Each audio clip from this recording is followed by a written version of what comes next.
हर रोज एक नई कहानी देखने के लिए चैनल को सब्सक्राइब करें और बेल आइकन दबाना ना भूलें। साक्षी अपनी माँ गीता और भाई के साथ मुंबई में रहती थी। उसे एक्टिंग का बहुत शौक था। वो टीवी सीरियल स्टार बनना चाहती थी, जिसके चलते उसे एक्टिंग करने के लिए छोटा मोटा जो भी रोल मिलता वो रोल कर लिया करती। एक दिन सुबह के समय वो शूटिंग सेट पर जाने के लिए निकलने ही वाली होती है कि तभी उसकी माँ गीता उसे रोकते हुए कहती है, कहाँ चल दी मैडम सुबह सुबह इतना तैयार होकर? तुझे कहा था ना मैंने कि आज तुझे घर ही रुकना है, कुछ मेहमान आने वाले हैं और तूने भी हाँ बोला था, तो फिर अब कहाँ चली तू? हाँ माँ, मैंने रुकने के लिए हाँ बोला था क्योंकि मेरे पास काम नहीं था। अभी थोड़ी देर पहले डायरेक्टर का कॉल आया, वो मुझे सेट पर बुला रहा है शूटिंग के लिए, तो मुझे जाना पड़ेगा। हाँ तो तेरा डायरेक्टर कोई भगवान है क्या जो उसकी बात को तू टाल नहीं सकती एक दिन के लिए? माँ, काम देने वाला भगवान ही होता है क्योंकि वो हमें रोजी रोटी दे रहा है, और जो इंसान अपने काम को सम्मान नहीं दे पाया वो अपने जीवन में कुछ भी हासिल नहीं कर सकता। वो एक्टिंग की दुकान पता नहीं ये टीवी सीरियल करने वाली बेटी मुझे कहाँ से मिल गई है। मेरा तो एक्टिंग से दूर दूर तक का कोई लेना देना ही नहीं था। गीता और साक्षी की सारी बातें उनसे कुछ दूर खड़ा गीता का बेटा सुमित सुन रहा होता है, जिसे सुनकर वो हंसते हुए उनके पास आता है और अपनी माँ से कहता है, माँ, आपको एक्टिंग का शौक तो नहीं था, लेकिन टीवी सीरियल देखने का तो शौक है। फर्क बस इतना है कि आप टीवी सीरियल देखती हैं और साक्षी उसमें एक्टिंग करती है, तो बस हिसाब बराबर। बकवास बंद कर तू अपनी, तेरे ही लाड प्यार ने उसे बिगाड़ रखा है। पता नहीं ये टीवी सीरियल में छोटे मोटे रोल करके कौन सी तीर मार लेती है। माँ, गलत बात है, किसी को ऐसे डीमोटिवेट नहीं करना चाहिए। आज इसे छोटे मोटे टीवी सीरियल के रोल मिल रहे हैं, कल को बड़े रोल भी मिल सकते हैं, और अगर ये आगे बढ़ेगी तो नाम आपका भी तो होगा ना। जा साक्षी, तू बस शाम को जल्दी घर आ जाइयो। थैंक यू भाई, आप मुझे कितनी अच्छी तरह से समझते हैं और एक माँ है जो हमेशा गुस्सा करती रहती है, पर कोई नहीं, मैं जल्दी ही आ जाऊंगी शाम को। साक्षी इतना कहकर सेट पर जाने के लिए निकल जाती है, जहाँ पहुंचकर उसे पता चलता है कि उसे नौकरानी का रोल करना है। थोड़ी देर बाद वो नौकरानी के गेटअप में तैयार होकर शूटिंग करना शुरू कर देती है। शूटिंग करते हुए उसे शाम हो जाती है। शूटिंग में बिजी होने के कारण साक्षी अपनी माँ की कॉल का आंसर नहीं कर पाती। शूटिंग खत्म होने के बाद साक्षी जैसे ही अपना फोन उठाती है, उसमें अपनी माँ की इतनी सारी मिस कॉल देखकर वो डर सी जाती है, और इस बात से अनजान कि उसके घर आने वाले मेहमान और कोई नहीं बल्कि लड़के वाले हैं। वो नौकरानी के कपड़ों में ही घर पहुंच जाती है, जिसे देखकर लड़के की माँ कावेरी कहती है, गीता बहन, हम यहाँ आपकी लड़की देखने आए थे, आपकी नौकरानी से मिलने नहीं। इतने देर से आप हमें इस नौकरानी से मिलवाने के लिए इंतजार करवा रही थी। नहीं नहीं कावेरी जी, आपको गलतफहमी हो रही है। ये कोई नौकरानी नहीं है बल्कि मेरी बेटी है। अगर ये आपकी बेटी है तो फिर इसने नौकरानी जैसे कपड़े क्यों पहने हुए हैं? ऐसा लग रहा है जैसे किसी घर में काम करके आ रही हो। आप कौन हैं? मेरे घर में खड़ी होकर मुझे ही नौकरानी बता रही हैं?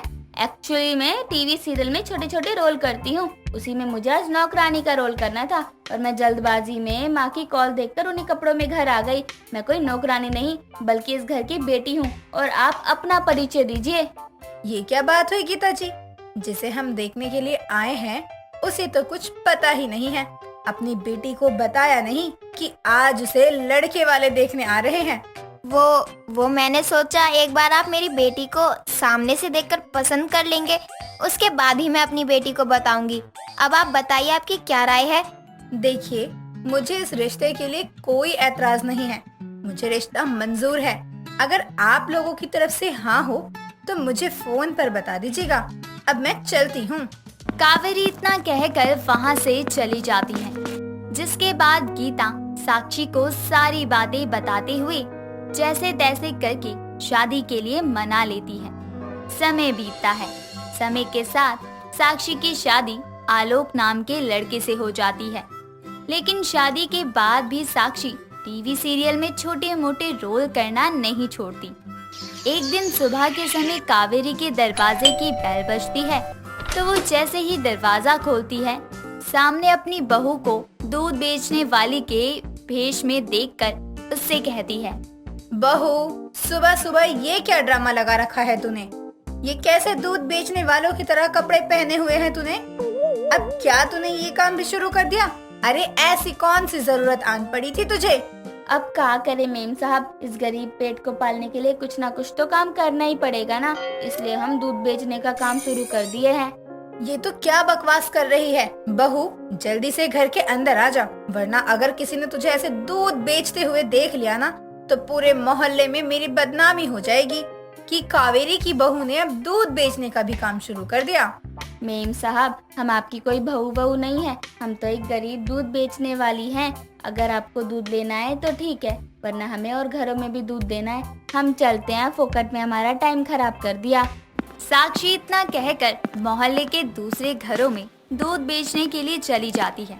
उसकी ऐसी हरकत देखकर कावेरी अपना सर पकड़कर हॉल में ही बैठ जाती है। तभी उसका बेटा आलोक नीचे आता है और अपनी माँ को सर पकड़े हुए देखकर कहता है, क्या बात है माँ, आप अपना सर पकड़ कर क्यों बैठी हो? सर में दर्द हो रहा है क्या? अपनी बहू से कहकर चाय बनवा लीजिए ना। कहाँ है वो? बेटा, जब वो घर में होगी तभी तो मैं उससे कोई काम करवाऊंगी ना। उसे तो पता नहीं क्या हो गया है, दूध वाली बनकर पूरे मोहल्ले भर में दूध बांट रही है वो। हे भगवान, ये टीवी सीरियल करने वाली को ही मेरे घर की बहू बनना था क्या? कावेरी और आलोक आपस में बात कर रहे होते हैं कि तभी साक्षी वहाँ आती है और उसे दूध वाली के भेष में देखकर आलोक कहता है, ये सब क्या है? तुम दूध वाली बनकर दूध क्यों बेच रही हो? वो आलोक जी, कल मुझे सेट पर एक दूध वाली की एक्टिंग करनी है, लेकिन मुझसे वो एक्टिंग हो नहीं रही थी, इसलिए मैंने सोचा क्यों ना पहले रियल लाइफ में प्रैक्टिस की जाए ताकि मैं कल शूट अच्छे से कर सकूं। बताइए ना माँ जी, कैसी लगी आपको मेरी एक्टिंग? थी ना एकदम ओरिजिनल? आग लगे तेरी इस एक्टिंग को। अरे आज के बाद अगर तूने ऐसा कोई भी टीवी सीरियल के ड्रामे मेरे घर में करने की कोशिश करी ना तो मुझसे बुरा कोई नहीं होगा, याद रखना ये बात। कावेरी इतना कहकर वहाँ से चली जाती है। समय बीतता है, लेकिन साक्षी के सर से टीवी सीरियल का भूत नहीं उतरता। तभी एक दिन कावेरी अपने मोहल्ले की औरतों को बुलाकर अपनी बहू की मुंह दिखाई की रस्म का फंक्शन रखती है, जिसमें साक्षी फटी हुई साड़ी पहनकर भिखारी के रूप में सबके सामने आती है और सबसे पैसे मांगते हुए कहती है, भगवान के नाम पर कोई मुझे साड़ी, पैसे या खाना दे दो। 2 दिन से भूखी हूँ मैं, मुझ पर दया करो। बहू, ये क्या हरकत है तेरी? तुझे मना किया था ना मैंने कि अपना ये टीवी सीरियल की एक्टिंग मेरे घर में मत करियो, लेकिन तुझे समझ नहीं आया क्या? कोई एक्टिंग नहीं कर रही हूँ मैं, मुझे सच में 2 दिन से खाना नहीं मिला है, मैं एक भिखारन रही हूँ, मुझे कुछ खाने को दे दो। साक्षी की बातें सुनकर उसके पड़ोस की सभी औरतें जोर जोर से हंसने लगती हैं और उसका मजाक बनाती हैं, जिस पर कावेरी को बहुत गुस्सा आता है और वो अपने सभी पड़ोस की औरतों को अपने घर से निकाल देती है। अपनी बहू को उसकी एक्टिंग के चलते ही सुना रही होती है कि तभी उसका बेटा आलोक वहाँ आता है, जिसे सारी बातें बताते हुए कावेरी कहती है, अब या तो ये टीवी सीरियल वाली इस घर में रहेगी या फिर मैं। अपनी एक्टिंग के चलते इसने पूरे मोहल्ले वालों के सामने मेरे घर की इज्जत का तमाशा बनाकर रख दिया, पर अब बहुत हो गया, अपना सामान पैक कर और निकल यहाँ से।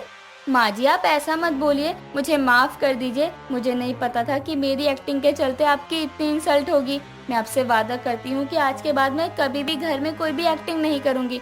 मुझे माफ कर दीजिए, मुझे इस घर से बाहर मत निकालिए। जाने दीजिए माँ, माफ कर दीजिए, ये अपनी गलती मान रही है, इसे एक मौका और दे दीजिए, दोबारा ऐसा नहीं करेगी। अपने बेटे के कहने पर कावेरी साक्षी को माफ कर देती है और उसे एक मौका देने के लिए तैयार हो जाती है, जिसके बाद साक्षी फिर कभी अपने घर में कोई भी टीवी सीरियल की एक्टिंग नहीं करती। इस तरह से कावेरी को अपनी टीवी सीरियल करने वाली बहू की आदत से हमेशा के लिए छुटकारा मिल जाता है।